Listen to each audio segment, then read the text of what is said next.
Então, dando início a uma série de vídeos que eu prometi para vocês falando sobre violência doméstica e atividade pericial, eu acordei hoje de manhã com uma notícia, na verdade eu já tinha visto ontem nas redes sociais, mas hoje eu acordei com uma notícia que eu achei bastante interessante, que diz o seguinte: está preso o homem que foi flagrado espancando a mulher na Bahia.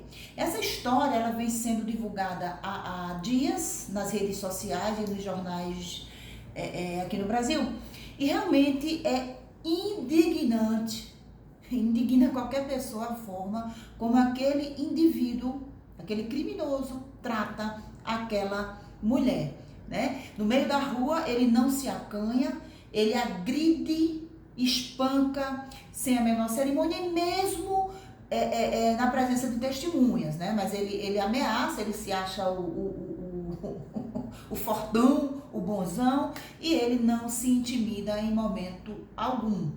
Bom, o vídeo foi divulgado, segundo informações também é uma história que aconteceu, se eu não me engano, em junho, mas as imagens são extremamente fortes.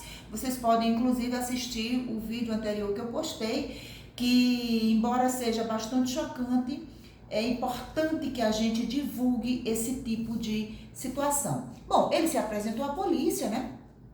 Se apresentou na presença de alguns advogados e de cara, segundo a imprensa, ele disse que não havia se apresentado antes porque ele estava sendo ameaçado.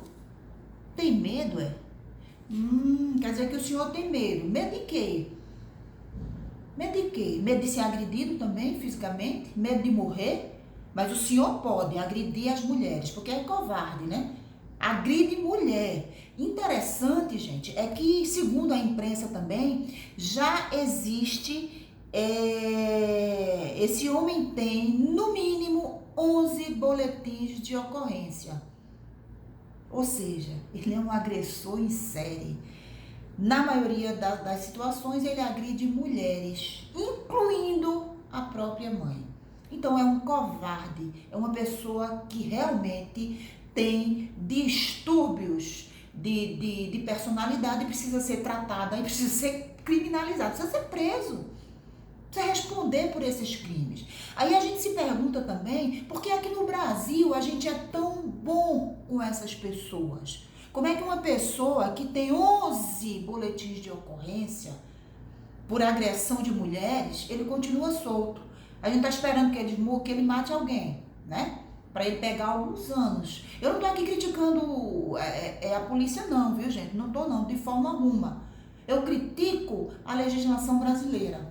Que eu vou perguntar de novo, a quem interessa uma legislação desse tipo, aonde você é recorrente, você agride 1000 vezes e você leva tipo assim uma repreensãozinha e vai para casa, agredir a próxima mulher que incomodar você.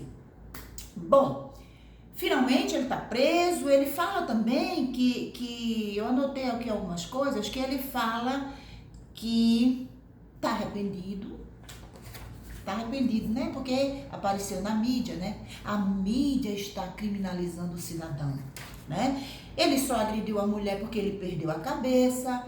O interessante é que ele perde a cabeça sempre na presença de mulheres frágeis, fisicamente falando, perto de um indivíduo desse, né? E que vai cooperar com a justiça, com a polícia e mostrar para a mídia e para a justiça que recebeu ameaças e que ela, a vítima, já o agrediu diversas vezes e que a vítima está usando esse vídeo para prejudicá-lo.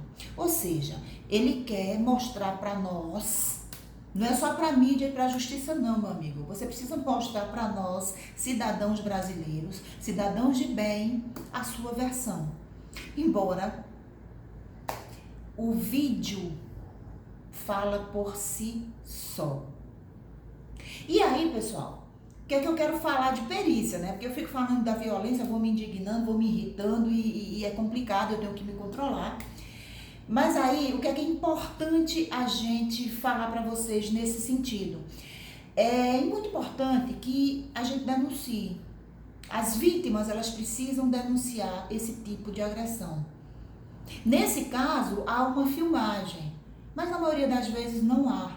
Então é preciso denunciar. Tem que quebrar o ciclo. Se ele te agride uma vez, ele vai fazer isso inúmeras outras vezes.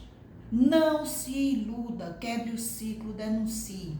Eu sei que não é fácil, eu não estou aqui para criticar quem não consegue denunciar, que eu sei que são situações muito complicadas, mas eu estou aqui para dizer que você só consegue quebrar o ciclo se você denunciar. E aí você chega à polícia judiciária, faz a denúncia e dessa denúncia outras ações são desencadeadas e uma delas é a ação da polícia científica.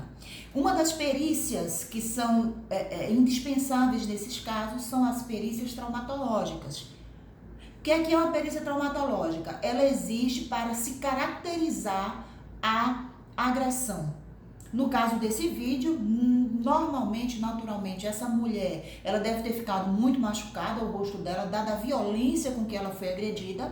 Então, o médico, ele caracteriza, o médico legista, que é um policial, ele vai caracterizar essas lesões e ele vai classificar se é leve, se é grave, se é gravíssima, se restou lesões permanentes, quais os prejuízos que isso vai trazer para essa vítima.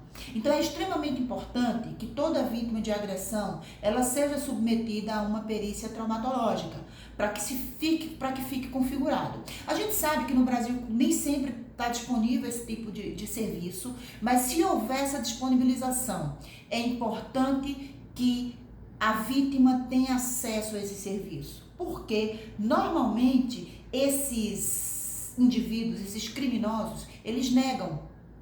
Eles dizem que são coitadinhos, eles dizem que também apanham, né? A mulher agrediu ele diz que é mentira, ele diz que nunca fez.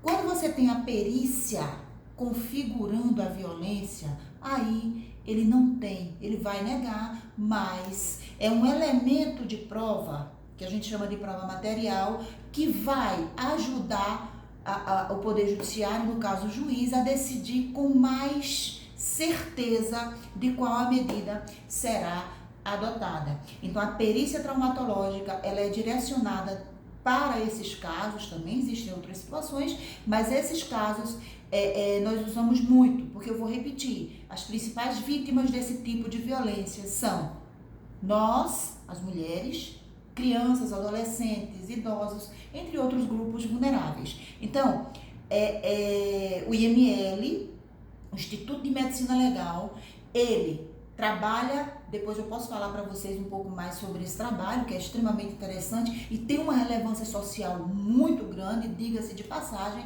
A gente trabalha com pessoas mortas, que são as perícias tanatoscópicas, mas o grande volume de trabalho no IML são as perícias em pessoas vivas e entre essas as perícias traumatológicas, que são extremamente importantes para configurar esse tipo de crime de agressão.